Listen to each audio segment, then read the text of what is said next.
Minutos.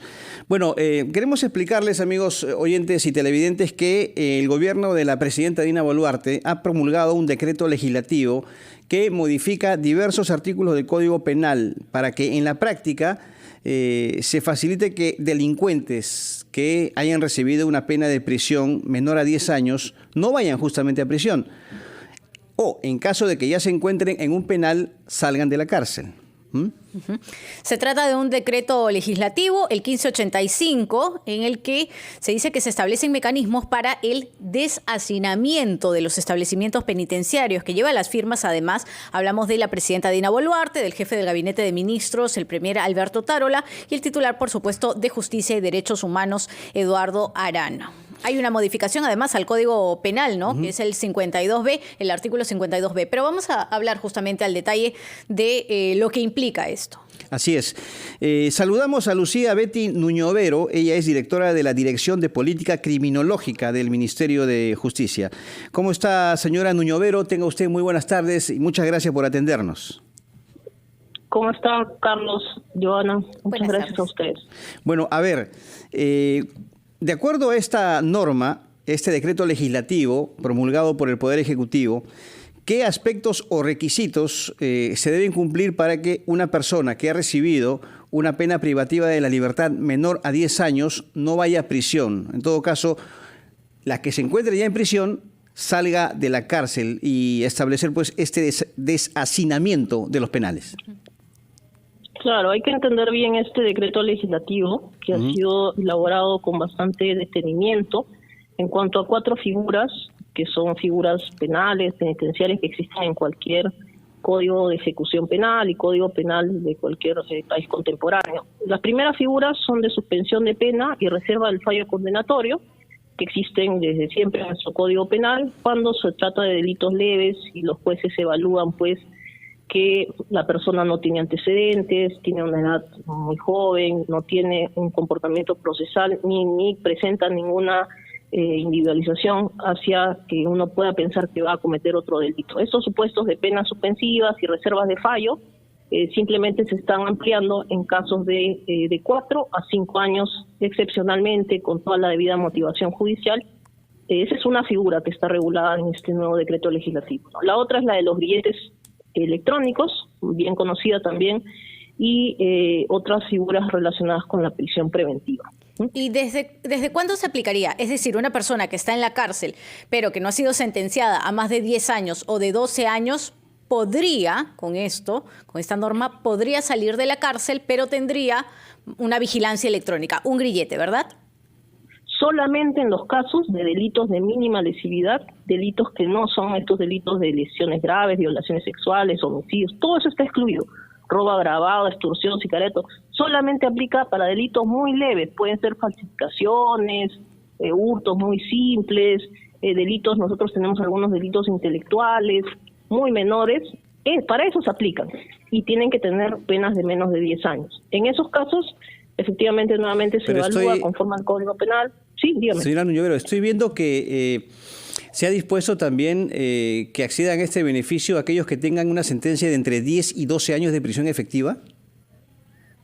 No es un beneficio, es una pena en la vigilancia electrónica y solamente por delitos de mínima lesividad. Nuevamente, no es un criterio meramente de cuánta pena le imponemos, es que son delitos de mínima lesividad, por ejemplo, culposos, hay lesiones culposas, hay delitos contra la fe pública, hay toda una población de personas procesadas, todavía inocentes y sentenciadas a solamente 1 año, 2 años en nuestras cárceles y evidentemente, como le digo, esos son los principales susceptibles de que los jueces evalúen que pueda ser variada hacia un grillete electrónico.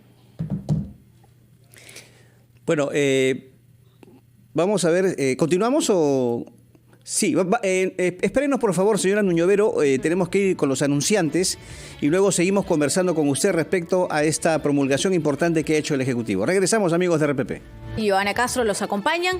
Seguimos en diálogo con Lucía Betty Nuñovero, ella es directora de la Dirección de Política Criminológica del Ministerio de Justicia, porque el Ejecutivo ha promulgado el decreto para que personas con penas de hasta 10 años de prisión sean liberadas. Esto, señora Nuñovero, es para personas exclusivamente, digamos, sentenciadas?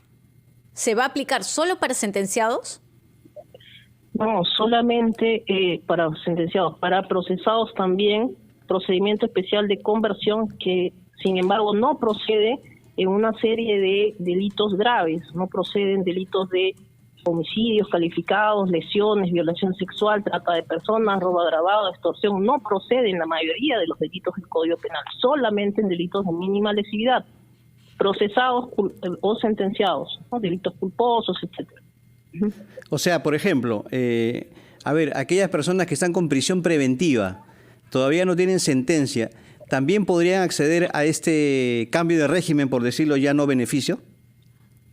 Así es. Esta variación de las medidas también de coerción personal como la prisión preventiva está dispuesta en el Código Procesal Penal y en este caso se está simplemente reforzando la posibilidad de que sea para delitos menores de 4 años, porque eso ya estaba en el Código Procesal Penal, ¿no? Delitos más leves, que deben ser justamente los que puedan comparecer fuera de prisión, ¿no? Ahora, han habido críticas, señora Anduñovero, a esta promulgación. Le voy a citar una, por ejemplo, del presidente de la Comisión de Defensa del Congreso, el señor Diego Bazán. Él ha dicho, por ejemplo, que, se lo leo textualmente, el primer homicidio, robo o hurto sale gratis, ¿no? Entre comillas. Si las cárceles están llenas, el problema no se resuelve sacando a los delincuentes. ¿Qué responde usted ante esta objeción que presenta el congresista Diego Bazán, repito, presidente de la Comisión de Defensa? Mire, verifique el artículo de la norma que dice artículo 3, procedencia, no procede en el delito, por ejemplo, ¿no? 181, 180, 200, no procede. En caso del delito de robo agravado no procede homicidio calificado, no procede extorsión, sicariato, ningún delito de corrupción procede, ninguna modalidad de crimen organizado, es solamente para delitos muy leves, pues como le decía, un hurto simple, unas falsificaciones, delitos contra la fe pública, es lo que llamamos medidas alternativas para la prisión. Tampoco es que se pueda usar, la cárcel no es para todo, es para los delitos más graves. Ahora, por eso digo que la norma ha sido preparada con buen tiempo, ¿no? En algún momento, por ejemplo, cuando hablábamos con el presidente del Instituto Nacional Penitenciario, el señor Yaque, él comentaba que un grillete electrónico implica un costo, que este era aproximadamente de 1.200 soles, porque lo que costaba era el sistema de vigilancia, ¿no? Más que incluso el grillete. ¿Esto se ha tomado en cuenta? Es decir, ¿de qué tipo de vigilancia estaríamos hablando? Si efectivamente una vigilancia electrónica como esta sería efectiva. ¿Se ha medido esto? Sí, definitivamente. Por eso es que los grilletes son implementados en la mayoría de países, porque generan una economía de escala, además, ¿no? Tenemos poblaciones que están muchas veces con penas condicionales, suspendidas, ¿no? Estas penas de servicios a la comunidad, limitativas, y cada mes se incrementan más en nuestro sistema de justicia. Tenemos en nuestro país, digamos ya, como vigilancia electrónica? ¿Cuántas personas, cuántos grilletes en todo caso? Actualmente no ha sido masificada la vigilancia electrónica. Llegaremos a una 50 de casos. 50. Actualmente, por eso esta norma lo que está ¿Actualmente 50 casos? Sí, aproximadamente. Por eso esta norma lo que está previendo es un calendario de aplicación progresiva en otros distritos, en todos los distritos judiciales, empezando por los distritos judiciales de Lima. ¿Cuánto cuesta adaptar un grillete electrónico a un recluso? ¿Cuál es el costo? ¿Cuál es el presupuesto que demanda, por ejemplo, estos 50 grilletes del que usted nos habla? Mire, si eso ha sido una licitación, una compra en gestiones previas, son datos también de otra temporalidad, pero estamos hablando de un costo más o menos de entre 1.500, 1.200, ¿no? Mensual, como un servicio de monitoreo, etcétera. Sí, según 1.200 soles. Correcto, mensual, ¿no? Por eso es que esto es como le decía, un tema de escala.